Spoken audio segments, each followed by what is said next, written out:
Good morning. My name is Silva, and first of all, I would like to use the opportunity to thank the organizer of the event, and special Professor Lamartine da Costa, who kindly invited me to give this short speech.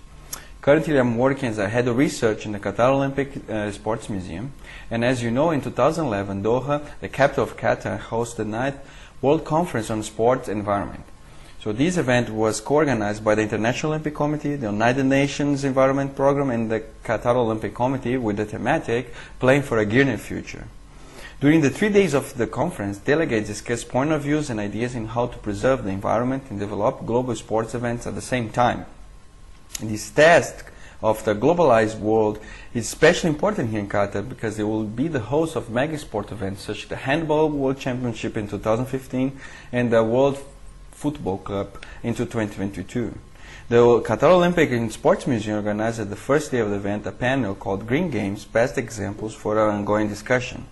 In this panel, we invited 3 professors to discuss the Olympic Games sustainability and environment aspects based on the 3 study cases, such as Lillehammer 94, Sydney 2000, and Turin 2006. So based on that, here I will be pointing out the outcomes of the panel. The first lecture was presented by Professor Sigmund Lolland from the Norwegian School of Sports Science and was entitled The First Green Games, Lillehammer 94 Olympic Winter Games. It is known that the Lillehammer was the first games with an environmental approach. However, it was explained by Mr. Lolland that the drive force to push the approach was more connected with the Norwegian context rather than the IOC context. Many traditions were invented in the time before the games to establish a national identity in Lillehammer, and in this sense the Lillehammer green identity can be considered invented before the 1994 Winter Games. So the local organized committee was aiming to an environmental concern, proposing an integrated plan with the different authorities' cooperation, such as the environmental authority, the local organizing committee, and especially volunteer environmental groups. The vision was to enhance environmental awareness and to contribute to sustainable development and economic growth. These projects was planned to be environmental safe in all aspects. Around 130 projects were developed, including the venues such as the mountain hall and the bobsled track, and even the medals were made by stone. The legacy from this green approach of Lillehammer can be considered the national awareness and international image connected with the sustainable city. In 1994, they won the Olympic Global 500 Award, and the same year, the environment and the sustainable topic was included as the 3rd pillar of the IOC. And in 1995, the IOC created the Sport Environment Commission.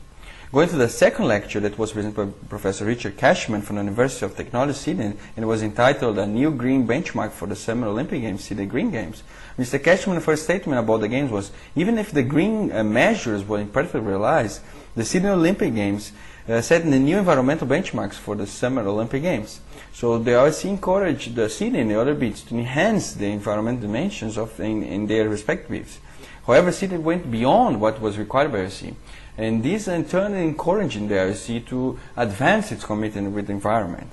So Sydney agenda also demonstrates some problems associated with the environment promotion at the time of the Olympic Games. So Sydney organizers realized that they would not were limit, especially to achieve in the tight Olympic time frame and given Olympic budget constraints. So the evaluation of the Green Games was produced by the principal green groups like the Greenpeace and the Green Games Watch 2000. So they produced a mixed card report from the Green Games with some wins and some environmental but significant failures as well.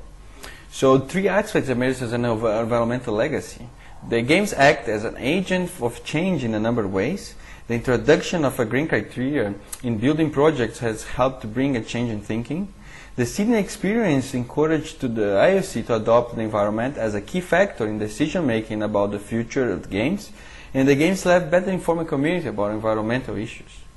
It's important to point out that the environment receded in importance in the 12 months before the Games, where they were great focus on the staging the Games itself. And some authors noted that there was no follow-up or evaluation of the education and the communication programs for sustainable development. So some aspects in long-term impact of the Green Games and the host communities are not largely known. In the third lecture was presented by Professor Egidio Dancero from the University of Turin and was entitled Turino 2006, A Learning Environment about Environmental Governance of Major Sports Events. So after these two milestones games in terms of environment sustainability, any future games now is looked carefully. So the Torino games was not different. And in this sense, the challenge of the Torino games organizers was to become global. It means that to combine the IOC environment guidelines with the national, regional, and local environmental policies. So Mr. Dancero presents some key questions related to Torino games. Did it happen a simple formal attention to the environment and sustainable issues, or a truly and deep commitment from the authorities? Were the informal and formal requirements followed and applied? What is the legacy of this regulation and government's production? So to answer that, Mr. Dancero produced and present the environmental governments of Torino that include the environmental requirements for Olympic Village, the Green Public Procurement Program, the establishment of ACTOR, the environmental education programs, the environmental consultative assembly, and a variety of independent studies on environmental aspects and sustainability. Even though some venues like the bobsled and the sky jump can be considered not sustainable for the city, so environmental legacies came through the games, such as more control and monitoring procedures for environment, include practices in environmental planning, a positive effect on tourism imagine and urban qualification, but only partially in the mountainside, like the development was beyond the ski and the snow tourism. Based on these three lectures presented, follow recommendations for the future development in sustainable and the Olympic Games should be adopted. First, the bidding city must have the responsibility to think on a quantitative, sustainable approach, having cost-benefit analysis. The big promise will have a place for real possibilities of sustainable environmental bids that will go beyond the standards of IOC. The IOC should review which sports events will take place in each games according to the environmental and sustainable policies of the hosting cities. So white elephants, like facilities and venues, will be avoided, balancing the growth of the games with sustainable. The importance of integrating educational programs should go deep in environmental and sustainable topics, looking to the creation of the national awareness and to shape the new attitudes and values among the citizens. And the synergy of responsibilities among the authorities, such as the local organizing committee, and especially the local, regional, and the national government bodies, and environmental groups and experts. It's vital for the government and for the better governance and sustainable legacy of the games.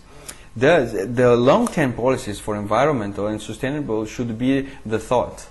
The importance of the marketing strategy to deliver the correct message for the different audience.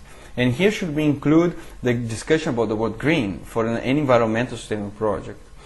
And for the last, a detailed evaluation of the environmental and sustainable games project should be published and shared for the future Olympic candidates. Even though the projects are restricted to the environment of the city, good practice can be adopted in and out of the host countries. Thank you for your attention.